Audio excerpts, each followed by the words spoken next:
हरे कृष्णा भक्तों, आज सुनेंगे बैसाख महात्म्य की आज की कथा। जय श्री हरि। श्रुत देव जी कहते हैं, राजेंद्र, बैसाख मास के शुक्ल पक्ष में जो अंतिम 3 त्रयोदशी से लेकर पूर्णिमा तक की तिथियां है वे बड़ी पवित्र और शुभ कारक है। उनका नाम पुष्करिणी है। ये सब पापों का क्षय करने वाली है।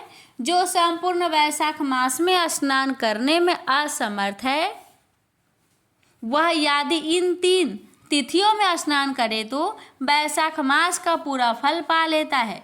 पूर्व काल में वैशाख मास की एकादशी तिथि को शुभ अमृत प्रकट हुआ था। द्वादशी को भगवान विष्णु ने उसकी रक्षा की। त्रयोदशी को उन श्री हरि ने देवताओं को सुधा पान कराया। चतुर्दशी को देव विरोधी दैत्यों का संहार किया और पूर्णिमा के दिन समस्त देवताओं को उनका साम्राज्य प्राप्त हो गया।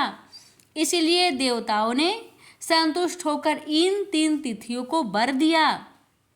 बैसाख मास की ये 3 शुभ तिथियां मनुष्य के पापों का नाश करने वाली तथा उन्हें पुत्र पौत्र आदि फल देने वाली हो।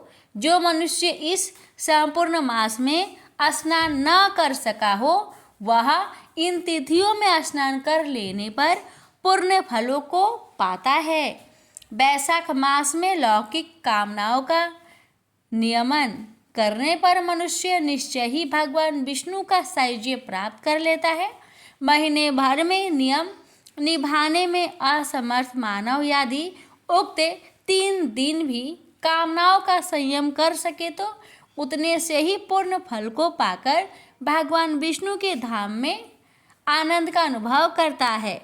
इस प्रकार वर देकर देवता अपने धाम को चले गए। अतः पुष्करणी नाम से प्रसिद्ध अंतिम 3 तिथियां पुण्यदायिनी, समस्त पाप राशि का नाश करने वाली तथा पुत्र पौत्रों को बढ़ाने वाली है। जो वैशाख मास में अंतिम 3 दिन का गीता का पाठ करता है उसे प्रतिदिन अश्वमेध यज्ञ का फल मिलता है। जो उक्त तीनों दिन विष्णु सहस्त्र नाम पाठ करता है उसके पुण्य का फल वर्णन करने में इस भूलोक तथा स्वर्गलोक में कौन समर्थ है। पूर्णिमा को सहस्त्र नामों के द्वारा भगवान मधुसूदन को दूध से नहलाकर मनुष्य पापहीन बैकुंठ धाम में जाता है। बैसाख मास में प्रतिदिन भागवत की आधे या चौथाई श्लोक का पाठ करने वाला मनुष्य ब्रह्म भाव को प्राप्त होता है। जो बैसाख के अंतिम 3 दिनों में भागवत शास्त्र का श्रवण करता है वह जल से कमल के पत्तों की भांति कभी पापों से लिप्त नहीं होता। उक्त तीनों दिनों के सेवन से कितने ही मनुष्यों ने देवत्व प्राप्त कर लिया, कितने ही सिद्ध हो गए और कितनों ने ब्रह्म तत्व पा लिया। ब्रह्म ज्ञान से मुक्ति होती है अथवा प्रयाग में मृत्यु होने से यह बैसाख मास में नियम पूर्वक प्रातःकाल जल में स्नान करने से मोक्ष की प्राप्ति होती है। इसलिए बैसाख के अंतिम 3 दिनों में स्नान, दान और भगवत पूजन आदि अवश्य करना चाहिए। बैसाख मास के उत्तम महात्म्य का पूरा वर्णन रोग शोक से रहित जगदीश्वर भगवान नारायण के सिवा दूसरा कौन कर सकता है। तुम भी बैसाख मास में दान आदि उत्तम कर्म का अनुष्ठान करो, इससे निश्चय ही तुम्हारे भोग और मोक्ष की प्राप्ति होगी। इस प्रकार मिथिलापति जनक को उपदेश देकर श्रुत देव जी ने उनकी अनुमति ले वहां से जाने का विचार किया। तब राजश्री जनक ने अपने अभ्युदय के लिए उत्तम उत्सव कराया और श्रुत देव जी को पालकी पर बैठाकर विदा किया।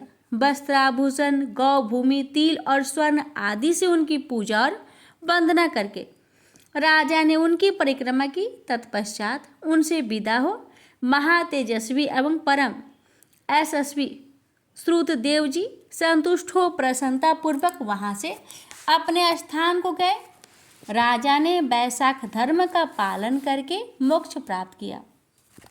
नारद जी कहते हैं, अमरीश, यह उत्तम उपाख्यान मैंने तुम्हें सुनाया है। जो कि सब पापों का नाशक तथा संपूर्ण संपत्तियों को देने वाला है।